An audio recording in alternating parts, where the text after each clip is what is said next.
honor tonight to announce our amazing speaker.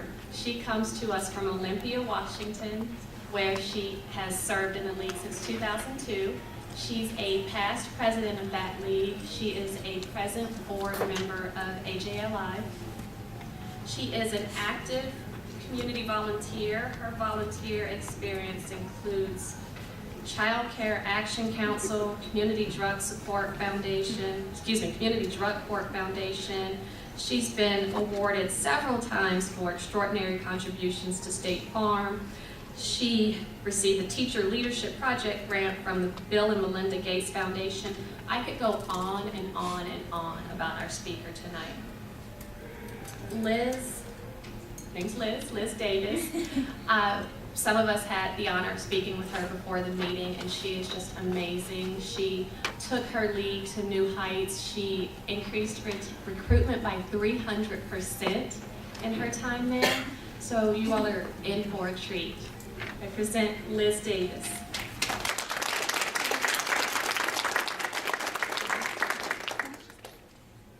Thank you so much for having me here. I really appreciate it. I am delighted to be here in Albuquerque. I really enjoyed getting to have dinner with some of your board members, and so glad to see the sunshine that is not happening at home right now, nor has it for a long time. Your training committee has just been fabulous in getting me ready to talk to your group, and they've posed to me some different questions about my own personal league experience and also what's going on at AJLI right now. So I'm going to speak to some of those questions, let you know what they are as we go along, and then we have some time reserved at the end for questions, and feel free, ask anything, nothing's off base. I'm nearly impossible to offend, so dig deep and don't be scared. So I am a third generation Junior League member. My grandmother, who is about to be 90 years old next month, is very proud of being an emeritus member of the Junior League of Victoria, Texas, which simply means she's over 80 and still in the league, so she doesn't have to pay dues anymore. So she's really happy about it. She always says, I'm not a sustainer, I'm an emeritus. My Aunt Sally was a member of the Junior League of San Francisco, and my mother started her league membership with the Junior League of Houston, Texas, and when I was 10 years old, we moved to Olympia, Washington, and AJLA contacted my mom and another group of non-resident actives, I think it was 6 women, and said, hey, are you guys interested in starting a Junior League in Olympia? And they all agreed, and so my mom is one of the founding members of our league. I'm very, very proud of her. She's an amazing woman, and she is also a past president of our league. And I will tell you, we were not the first mother-daughter presidents in our league. Our first ever president of our league, her daughter was president before I was, so we didn't win. I grew up with a great ethic of volunteerism and service. That was just something that my family lived. But I never really thought that I would be a member of the Junior League. I thought that was something that was for my mom and her friends, and it didn't really seem like something that appealed to me. But in 2002, I was newly finished with graduate school. I had my first year of teaching in high school, and pretty much no one that I knew was living in the town where I went to high school, because I had moved away, and then I moved back. Well, everyone else had either stayed there and moved away or left and didn't come back, so I didn't have any friends there, and I was just sort of starting to make friends at work, but I was a little bummed out I didn't have anyone to hang out with, and my mom said, well, you should join the Junior League. And I thought, well, okay, and so I did it. Really, my primary motivation in joining the league was to make friends. And interestingly enough, that wasn't something that happened right away for me, and also I would definitely say that that's not why I stayed in the league. The reason why I joined and the greatest gifts that the league have brought me are different things. I do have amazing league friends, but actually they're not my closest girlfriends. They're my great league friends. I have a fabulous time with them, but they're not the people that I always hang out with in social situations. So I think there are a lot of different reasons to join, and there are a lot of different reasons to stay. My first ever placement was on the Gift and Garden Corporate Sponsorships Committee, which is something, when you're a new member in my league, you don't get a choice. You just get put on whatever committee needs you, and fundraising was something that I was not comfortable with, and asking for money was something that I definitely wasn't comfortable with. And because my goal was to make friends, that corporate sponsorships committee had only one other person on it. So it was an interesting learning and growth perspective, because I wasn't getting to hang out with other people. I wasn't getting to do something that I particularly liked. But I can definitely say that there was value in getting out of my comfort zone, trying something different, and I got a lot of that out of that placement. It just wasn't what I expected to get out of it. Since then, I've done advocacy, I've done training, I served as president-elect, president, chair of the community advisory board, and then this is actually my third year on the AJLI board. I applied when I was immediate past president, and I'm in the third year of that placement. In my home league, I actually got to do that as my only placement 1 year, and then after that we needed more bodies to do stuff. And since then I've been working on future planning, and we have a fabulous community summit that we started this year, and so this will be my second year working on that. I'm double placed this year, and I'm on the AJLI board as well. So you guys asked me some great questions, your training committee did, about my most memorable league experiences. So I'll tell you what a few of them were. You asked, what was the most memorable charity event you participated in? That's a really interesting question, because you can look at a charity event as being something that raises money or something that's direct service. So I'll tell you one of each. We're a relatively small community, we're a relatively small league, and the year that I was president, we had a really special fund and need item at our game, which is sort of our signature fundraiser. We had a close community partner that we'd worked with for many years who passed away of cancer, and when we asked him, and he led a homework club for disadvantaged youth in our community, and we asked him before he passed, Paul, what do you want more than anything for us to do to help out your kids after you pass, because we knew that he was going to pass? And he said, more than anything, I want to make sure that at homework club every day, those kids have fruit, yogurt, and other healthy snacks, and not junk food. And it was something that really touched my heart, because, it wasn't about something big, and grandiose. It was just, he wanted to take care of those kids and make sure that they had good food to feed their brains, and that they would be taken care of. And so we presented that story at the gala, and we put up for auction that you could bid to help buy fruit and yogurt. And it was something that, you could bid at whatever level you wanted, you could bid multiple times, and we have a different fund and need every year. Previously, the most we'd ever raised for a fund and need was $9,000.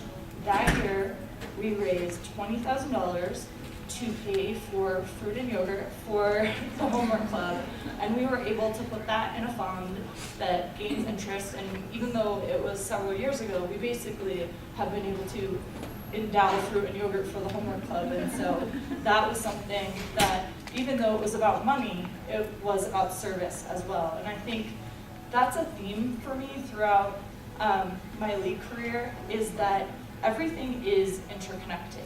If we don't have funding, we're not able to do service.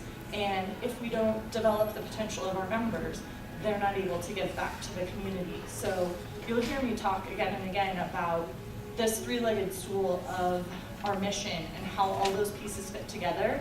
And I think the more that you can make those connections, the more it really opens your mind to the possibilities of not only what your individual league membership can do for you, but also what the league does as a whole. You guys are kidding about the desert air. The other charity event that probably was most memorable to me is we've been part, my league, of a project called Little Red Schoolhouse for probably over 20 years now. And this is a project that is a back-to-school clothing and school supply drive. We've been partnering with them. Actually, the Junior League founded the project and then turned it over to the community. The year that I was president, I took the day off from work, and unfortunately my employer at that time actually gave us a service day. So I took my service day and decided to volunteer all day at Little Red Schoolhouse. And there's only one day, it takes all year to put on this project, and one day for distribution. And in that one day, in our little bitty community, we served 2,500 families, not individual children, but 2,500 families. So imagine how many more children. They got warm clothes, new socks and underwear so that they could go back to school feeling good about themselves. They all got a backpack, they got school supplies. And so that was really heartwarming to me. But what was maybe even more impactful was that about 2 hours before the end of the day, there was still this huge line, all these families that had taken numbers, and we were running out of stuff. And so we had backpacks, but we didn't have any more pencils. And just the reality of that need in my own community, which wasn't something that I encountered every day. Even as a teacher, I wasn't seeing that level of need in my own students. And so that was something that was really impactful for me also. So it's two sort of sides of the coin. And that makes you want to raise more money so that you can buy more school supplies to help more kids.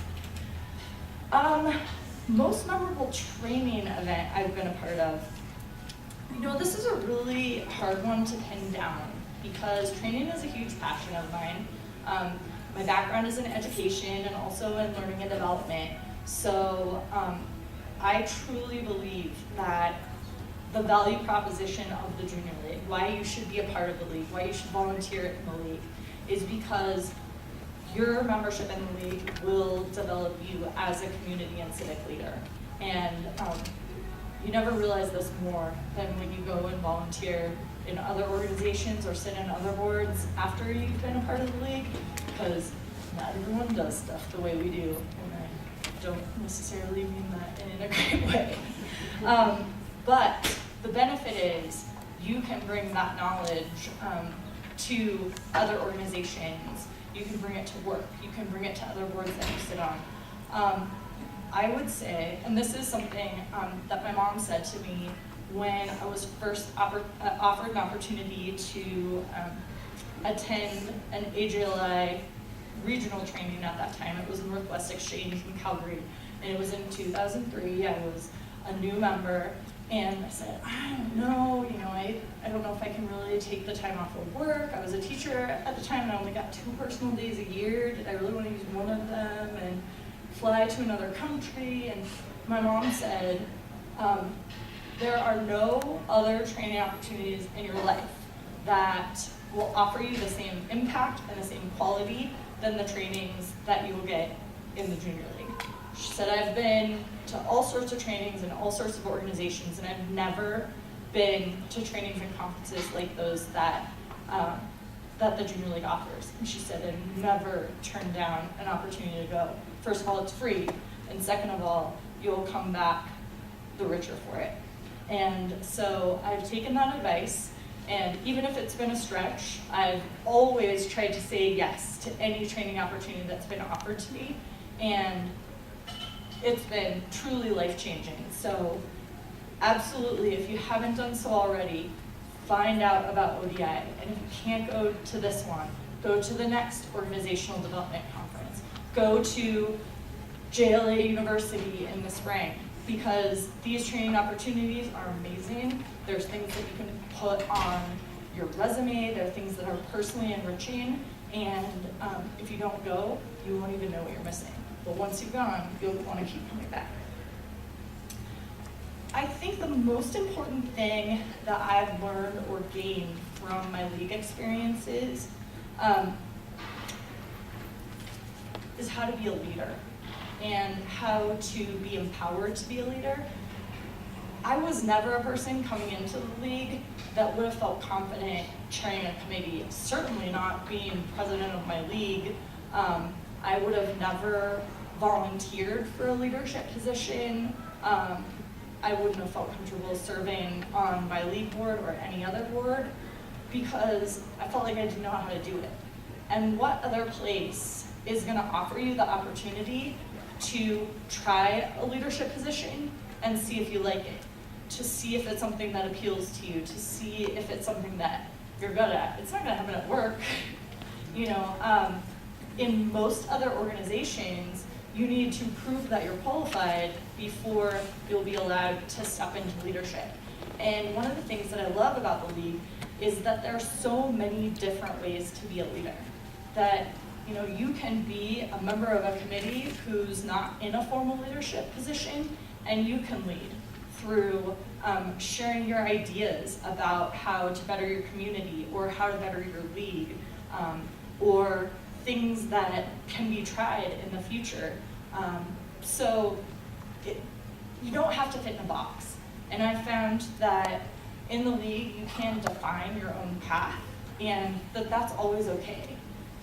But I think the thing that I appreciate the most is the learning experiences that I've had as a leader when I've said yes to things that I wouldn't have felt comfortable saying yes to, that I had people behind me, you know, sort of pushing me forward, lifting me up, and I felt that support, and I always felt like I could try, and even if I didn't succeed, as long as I tried my hardest, there were always going to be people there to support me and to ensure that it was a soft place to try, you know, that they weren't going to let me fail, and I've really appreciated that.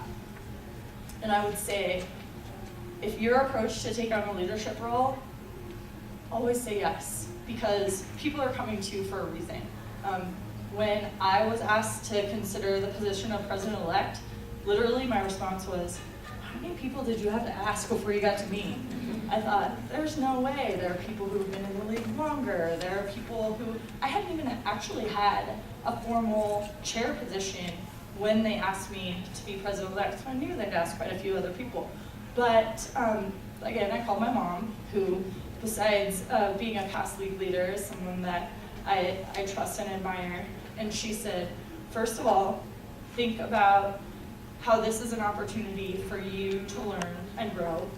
And second of all, I might not ask you again, so do it while you can. That was the best yes that I've ever given. And I felt totally out of my element. I didn't know why they asked me. I didn't know what I was gonna do. And literally, you spend all this time preparing, and the way our league works is May 31st, you're not the president, June 1st you are, and people were asking me at our annual meeting in May, so are you ready for the league year? And what I was like, yes, and inside I was like, no way, I have no idea what I'm doing, and it's not gonna work out. And it was like magic, it just did. You know, there were people there to help, and even though I didn't really know what I was doing, I learned. And I think that experiential learning process is one of the best things about the league as well. I was also asked to talk a bit to you about the Association for Junior Leagues International, which is the organization of 293 junior leagues in 4 countries that you are a part of. This league is a member of AJLI. And what the vision of the future is. And I noticed on your website that you all have adopted the vision statement for your league that is also the vision for the Association of Junior Leagues International, which is the Junior League, Women Around the World as Catalysts for Lasting Community Change. At the association level, a lot of what we are doing is trying to position leagues to be able to fulfill that vision, doing things as a collective that will benefit you as individuals and as an individual league. There's been a process over probably about the last 10 years now, and of what that vision statement was a part of it, which was really looking at the Junior League movement over the last 100+ years and what's been successful about it, what's been great about it in the past, but also looking forward and saying, as millennial women are coming into our leagues, are we going to be able to do the same things that we did 100 years ago and still stay relevant in a changing world and be able to provide a valuable member experience to those women and also stay relevant to our external communities? So there were 5 different things that were identified as part of a strategic roadmap, which has then sort of morphed into this road to transformation that the leagues collectively, AJLI, have been undertaking over the past 10 years or so. The first question is, what is the value proposition of our mission? How do we as junior leagues differentiate ourselves from any other women's organization that's out there, any other service organization that's out there? Why should a woman want to volunteer with us instead of volunteering anywhere else? And the answer that we've come collectively to is that the Junior League develops women as community and civic leaders like no other organization out there. And the 3 parts of our mission are equally important, but each one informs the other. And the developing of women as civic and community leaders allows us to promote volunteerism in the same way that promoting volunteerism allows us to impact our communities. And developing women allows them and us collectively to improve their communities. The second one is that Women Around the World piece of our vision. What does it look like to be women around the world as catalysts for lasting community change? Does that mean that we create a bunch more junior leagues that look exactly like the junior leagues that we already have in more countries, or more in the countries that we already have junior leagues? Or does that mean that we look at, much broader concepts like, do we as existing junior leagues want to work to have more of a global impact? So these are really big questions that are being wrestled with at the AJLI level right now. What is it going to look like to be a global organization, to truly be women around the world? And that's a question that's, really truly a question. There's no answer yet. It's, where are we going? The third strategic roadmap question is around lifelong membership. What does it mean to provide a meaningful, robust experience for a member where she's feeling the value of her involvement in the league? We have had for a long time this value of lifelong membership, but what does that really mean?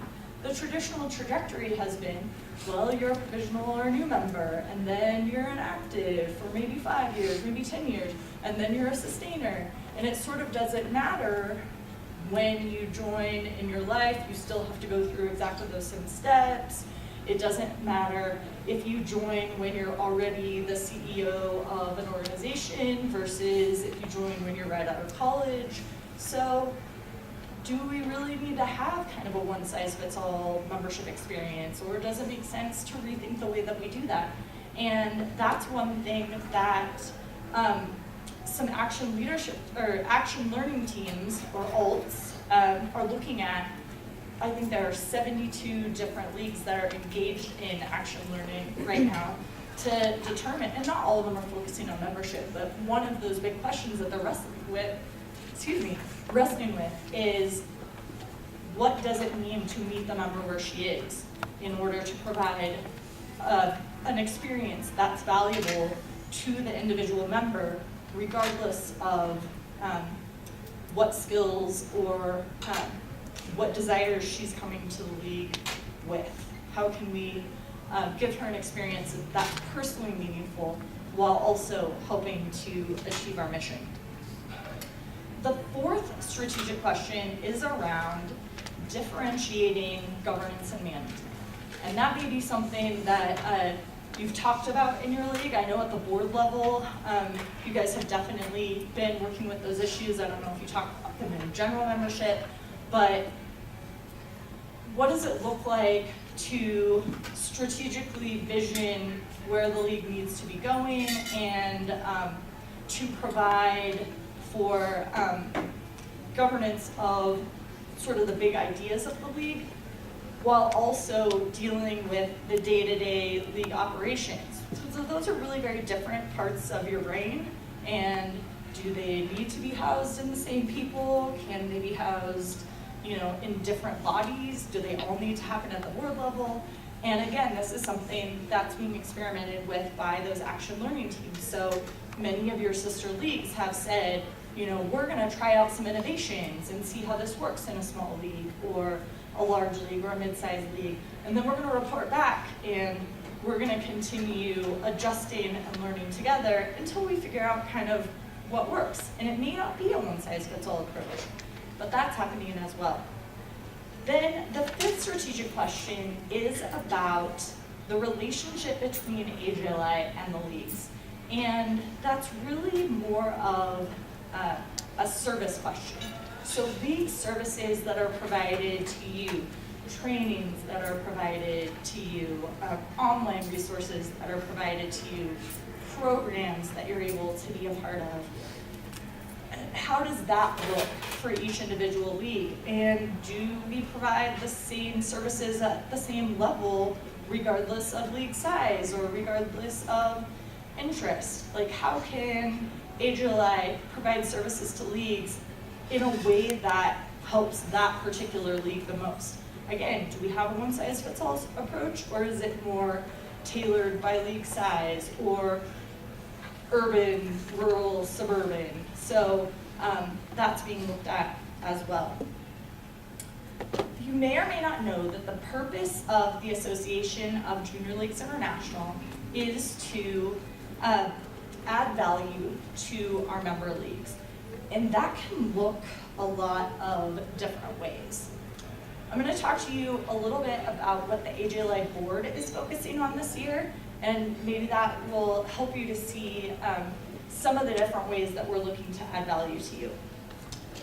So one is that in partnership with the AJLI board, leagues, and league members, we are exploring the way that the association adds value to leagues in the capacity that they're owners of the association. I want to talk a little bit about that to you, because until I was on the board, I never really thought about service versus governance, or leagues as customers versus leagues as owners, the here and now versus the tomorrow and the future.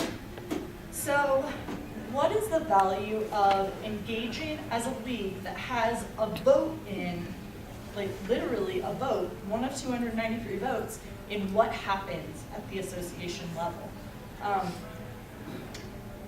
How can you dialogue around issues that are happening at AJLI conferences and meetings and dialogues among leagues, and figure out how does your league feel about them, and then take back that knowledge and that perspective to engage in those voting discussions?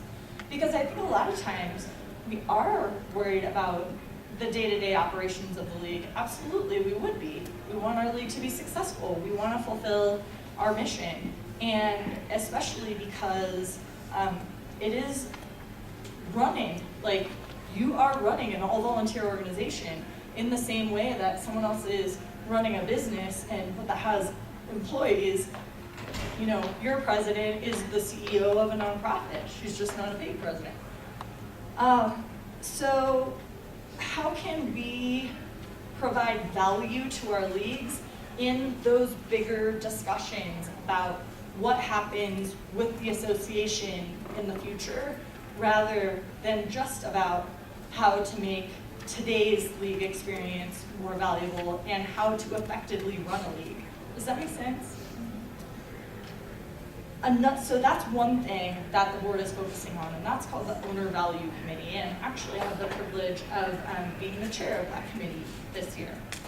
Another committee is involved with exploring ways of how we can operationalize a more global perspective, which is basically that big question of how are we going to be a more global organization? What are some ways that we can start going down that path? We may not have the ultimate answer, but what are some things that we can start doing that will help us to be more of a global organization, more of an organization that is made up of women around the world, or women that are concerned with issues around the world? Another committee is concerned with how the association is acting collectively. At Winter Conference last year, the leagues passed an external policies process by which, if they choose to, if a resolution is brought forward and 85% of the leagues as owners of the association approve it, you could adopt an issue area that you could act on collectively. So if you wanted to advocate collectively at the federal level, if you wanted to get a bunch of groups of leagues together and do collective action on, say, hunger, for instance, that you could do that. Because right now, or previously, we did not have any mechanism for that. No one could say, the Association of Junior Leagues believes that children should not go hungry, because we had no mechanism to unite around an issue. Now the leagues have passed that mechanism, but the committee at the board level is grappling with what is that process going to look like? If a league wants to bring forth an issue, what do they have to do to get that issue for consideration to their member leagues? Are there other issues or unintended consequences that we need to examine? For example, if someone's an employee of the federal government, there are some very strong regulations around whether or not they can be on the board of an organization that, quote, lobbies the federal government. That's a very loose definition. So an unintended consequence may be that some employees of the federal government, if their particular agency had a very strict interpretation of that, they might not be able to be a member, or on the board, not a member, but on the board of their local league if there was advocacy happening at the federal level. So the board committee is looking at ways to empower leagues to act collectively while also being aware of what some of those consequences could be. And then the last committee I want to tell you about is reviewing the association's current values around diversity and inclusion. And that means all different types of diversity and including all different types of perspectives. And the way that this committee came about was at the annual conference in Washington, D.C., the leagues brought up and passed an advisory resolution to the board to ask them to take a look at the current reaching out statement, which your league's reaching out statement, I believe, is the same one as AJLI's. I took a look at both of them, to say, do we need to change it? It's been the same for, I think, 25 years. So is that still relevant to us as an association? Are there things that aren't on there that should be? Do we want to make it broader instead of narrower? And the board thought that this was a really good opportunity for us to broaden that conversation beyond just the reaching out statement and to look at our values as an organization and say, what are our values around diversity and inclusion? How good of a job are we doing of it currently? And are there other organizations that we could learn from, whether those are nonprofits, whether those are for-profits, that may have some really great ideas around diversity and inclusion, that have had some really terrific successes, And so that's a broader conversation than just the reaching out statement. But that's what was the impetus for that conversation. How are we doing on time? A few more minutes. Okay. Another thing I was asked was, what does AJLI wish local leagues would do and understand? Boy, that's a hard question, because of the 20 members of the board, I think if you ask each of them, you'd find some common threads, but you'd also find some real differences. And I think that, you know, AJLI is not just the board, it's also our amazing executive director and her amazing staff. And I think they would tell you some things that are also both similar and different. But I think that focusing on the value proposition of developing women as civic and community leaders is a real common thread that you would find. And also focusing on our mission as a three-legged stool and how each of those parts are interconnected. And I think that that engaging in action at the association as both a customer of league services and an owner of the association is something that's common. I think if you ask anyone on staff or anyone on the board, they would say, we have a vision that we would love for all leagues to be highly engaged in both getting value from the association and also helping to guide the association. I think staff would say they have a dream that we're gonna have a conference and every single league will be represented there. But also, ways to engage may look different as we go forward, and conferences and formal trainings may not be the end-all be-all. So that's probably about the end of what I'm going to talk about formally. Except for, I was asked a question that I thought was really interesting. I'll do one more and then I'll open it up for questions. How do you motivate yourself, your fellow members, and your committee members? I would say that motivation is really individual. Both individuals have their own personalities and groups have their own collective personalities that they develop together. And different things motivate them. So I would say, as a member, figure out what motivates you and then figure out how to get what you need. Really take control of your member experience, and if you're not getting what you need, be vocal about that and ensure that that you own your league experience and that that you're being fulfilled as an individual. I would say, as a leader, figure out what motivates your team members, whether that's a committee, whether that's a council, whether that's the board, and also figure out what motivates your group as a whole, and then figure out how to appeal to them in the language that they speak. Try to motivate them in the way that they want to be motivated. Also, connect your mission to everything you do, whether that's as a person or as a group or as a leader. Really be thinking about those three parts of the mission and how they're all interrelated and how impactful each role in the league is to ensuring that that mission is met. I think that providing training is key. I always think that the three pieces of training that are important are league, life, and leadership. League training can include operations, info about AJLI, internal information, but it can also be training about your community, about its needs, about issues your league is focusing on. But also remember that development is both formal and informal and experiential, because 80% of what you learn, 80% of your development happens outside of any kind of formal learning opportunity. Like, sitting and having someone teach you something only comprises 20% of what you know or what you learn. And the other 80% happens through doing. So take that leap, get out there, and be conscious of the learning that's happening in your committees, in your placemates. And have fun. Like, you don't have to be here.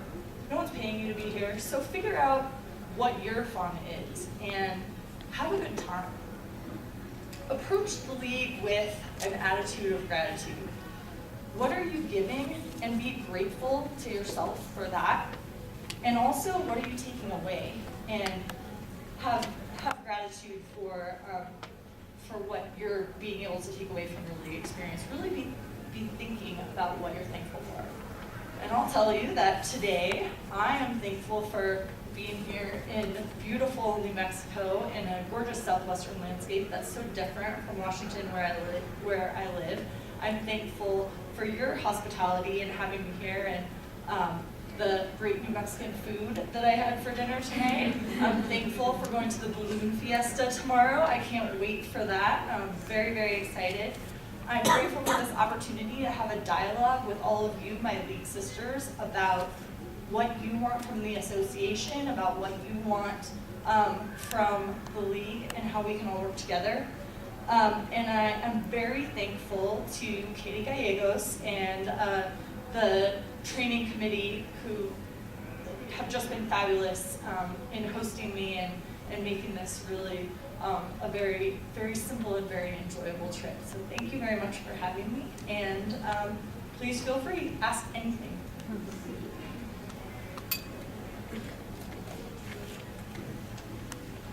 Yes?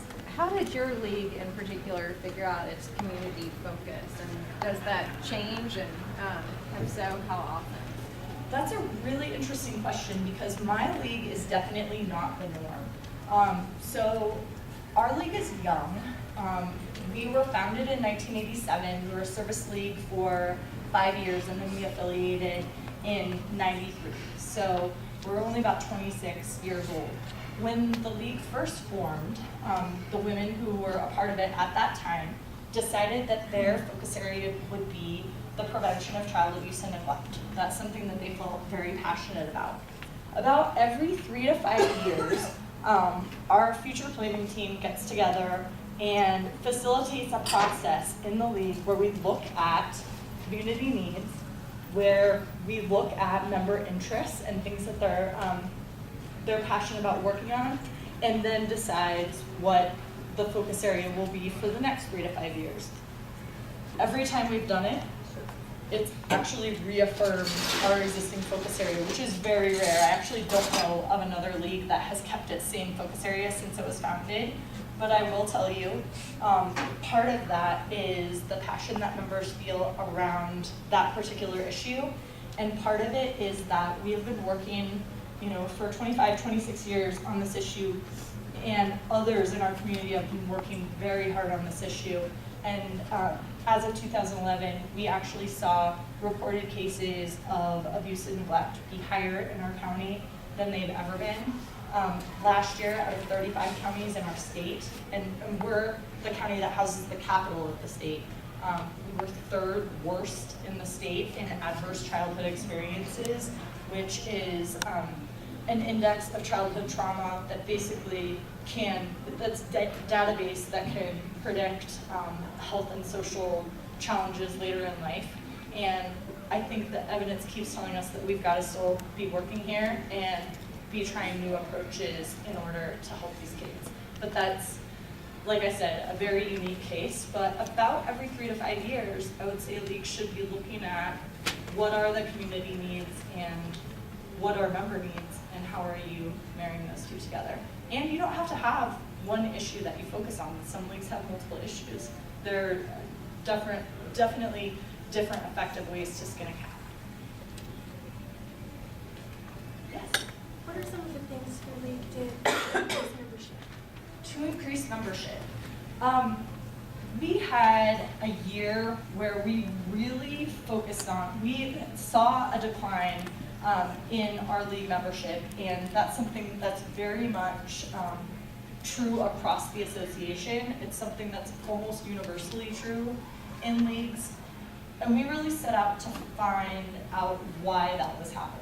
So we had sort of a dual focus on recruitment and retention. So we had one group of folks working on getting new members into the league, and another group of folks looking at our current membership, what were their needs, what were their desires, what did they love, what did they hate, and how could we continue to learn about that and adapt and try new things and then keep adapting. And it's not a perfect process, but I think a lot of times if you don't ask, no one's going to tell you.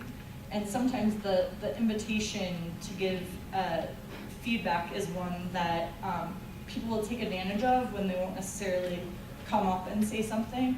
So we had a year where every single month we posed some kind of question to the members, whether that was a 5-minute table discussion, whether that was a meeting at outside small groups at sustainer homes facilitated by sustainers where they were asked questions about specific topics. But we did something every month to try to intake information from the members, and then it was a continual process of trying to go back and adapt to what they were telling us and then see how are we doing now. And so that was the year that I was president-elect. And then we continued the following year to act on that data that we've gotten and continue to get more. But by the end of that year, we had increased recruitment and retention by 300%. And it was a lot by asking and adapting.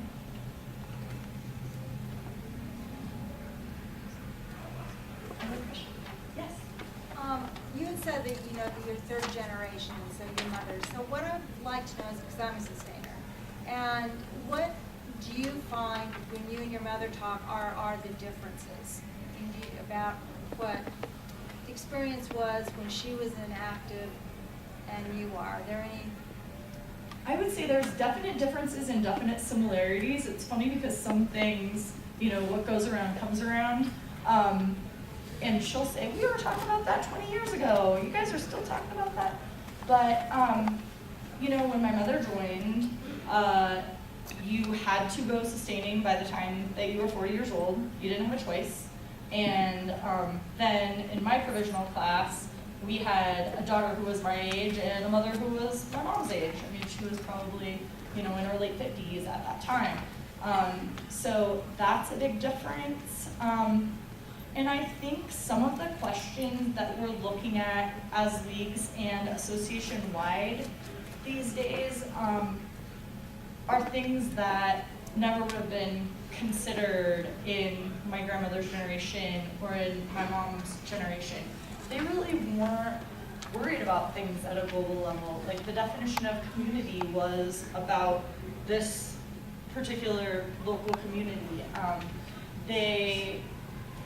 They didn't really dialogue with other leagues to see, oh, what's happening in this part of the state, or there was probably less collaboration and more focus internally on internal league operations rather than collective learning and some of the stuff that's going on with action learning teams and co-learning at that level and creation of learning communities among leagues is something that, you know, wouldn't have entered my league's mind, you know, 25 years ago. So those are, I would say, some of the major ones. But I would also say that our sustainers are extremely receptive to new things that we're trying. We had a huge fundraiser that was the first fundraiser that our league ever did.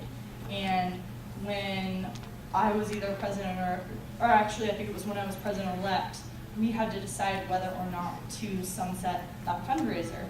And we thought, this is gonna be such an emotional issue. We're gonna have this mass exodus of sustainers. And through the different focus groups and through the process that we did, our sustainers said, don't keep something if it's not working. You know, do what works best for you now.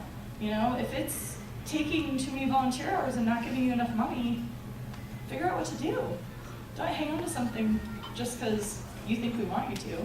So they were actually way more open than even some of our actives were about it. So sometimes, you know, you think that there's a certain culture among sustainers when there really isn't. I think I said a lot. interesting to hear your comment, because just because your mother had been in Junior League, you didn't necessarily want to jump in with both feet. And it was an interesting response. I guess if you can elaborate why, and what can, and talking about recruitment, what can junior leagues do to overcome that?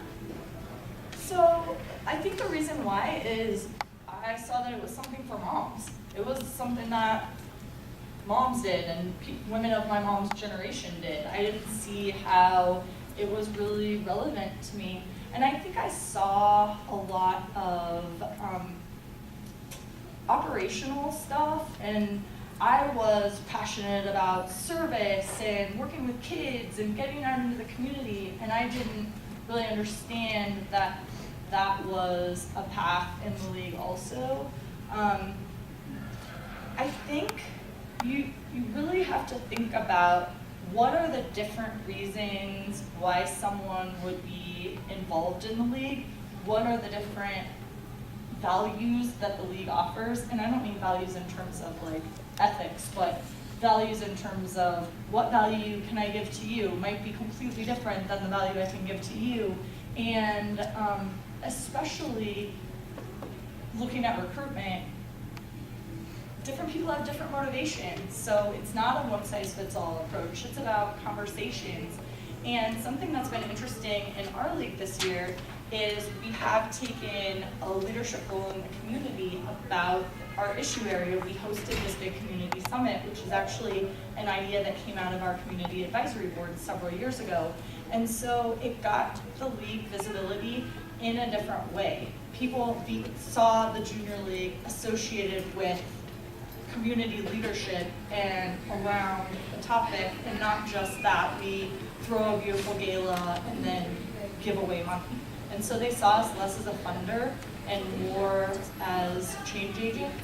And I think we've gotten a different sort of member from that exposure than the member that we get from the gala. Now, both those members are equally valuable, but it's a different method of outreach. And our membership went like this, and then it went down really far again. So as of last year, I think we have 35 or 40 actives, and then we have 22 members in our new member class now. So it's interesting to see how different approaches yield different results. Yes? So I'd asked you previously about the issue, that how you chose the issue that you all were going to focus on. And obviously, anytime you have an issue, our job as all junior league associations is to actually make something positive happen, and you can't do that without money. So what would you say is the most important about creating a new funding development strategy, and maybe what are some of the tangible steps you could advise to take to do so? Oh boy. That might be something we want to talk about after this. I will say, I firmly believe that any fundraiser that you choose, whether that's a planned giving strategy or an annual campaign or a gala event, whatever that is, that it needs to be tied to your mission and what you're trying to fund. That needs to be very, very visible. I think philanthropy has changed. I work in philanthropy in my personal life, and I think the new era of philanthropy is focused very much on measurable outcomes and return on investment in a social way. So how can you show your community that the mission of the league is important, that whatever issue area you choose is important, and that money will be used to create change as pertains to that issue. So I would say really tying your mission and your focus into any funding strategy that you choose is huge. And also you've got to look at your community, what's already out there, because it's not a cookie cutter thing. You've got to do a lot of exploration about fund development in the same way that you would do about choosing a community issue to focus on. think we only have time for one more, and I know Christina had her hand up a couple times. Did you have any questions? I was just curious, you had spoken about how AJLI had developed a process for advocacy at the federal level, collective advocacy amongst all of the member organizations. I wondered, can we extrapolate any sort of lessons for how we can advocate at the local level? So I Or what think the role of an individual league is for advocacy? I would say the best way for you to connect with other leagues to talk about that is to join the public affairs group on the AJLI site. It's a group share.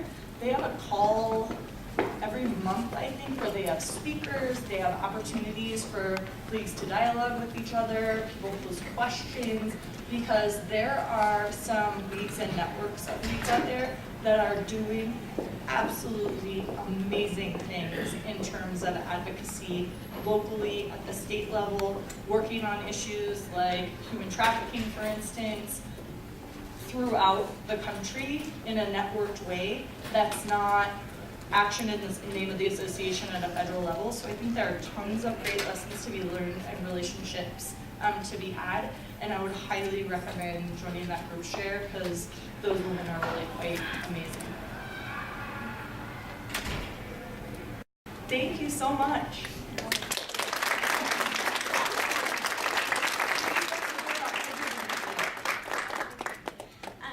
So I wanted to take a moment just to remind you, the AJLI site website, you do have a login for that. There are wonderful online trainings that you can take. It is a great resource. I mean, it's a little overwhelming still for me. I'm still looking at it and still getting to know it. There's just so much information on there. But please, if you do not know your login, Annie is more than happy to help you. You can call. There's an 800 number. If you go on to the website page, there's an 800 number. They can help you. That's actually how Trish and I ended up getting Liz out here, actually, because both of us were trying to log in at the same time, and we were both calling from Albuquerque, and the lady was like, there can't be that many leagues in Albuquerque. Do you know each other? So that's kind of how that snowballed in for us to get Liz out here. So really appreciative, Liz, of you coming out here. It's just fantastic. You did a great job. We really appreciate you taking the time out of your day to do that, to be with us. I'm glad it worked out. She's going to be in Las Cruces tomorrow. It so happened that it was a great little New Mexico little tour for her. So we did have a little thank you gift we wanted to give you. Thank you so much. Thank you so much.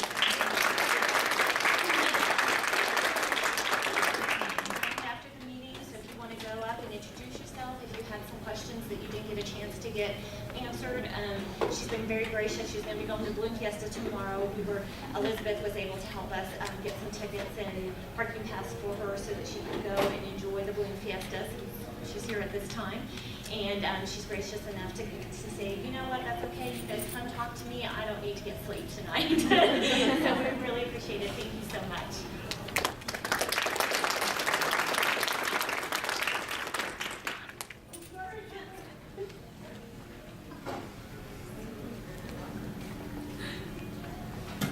Bree won't turn the camera off, and I almost refuse to come back up here. So thank you again, Liz. Up next, we're going to have a few comments from the Community Council. For the young mothers of New Day. So I wanted to say thank you so much for bringing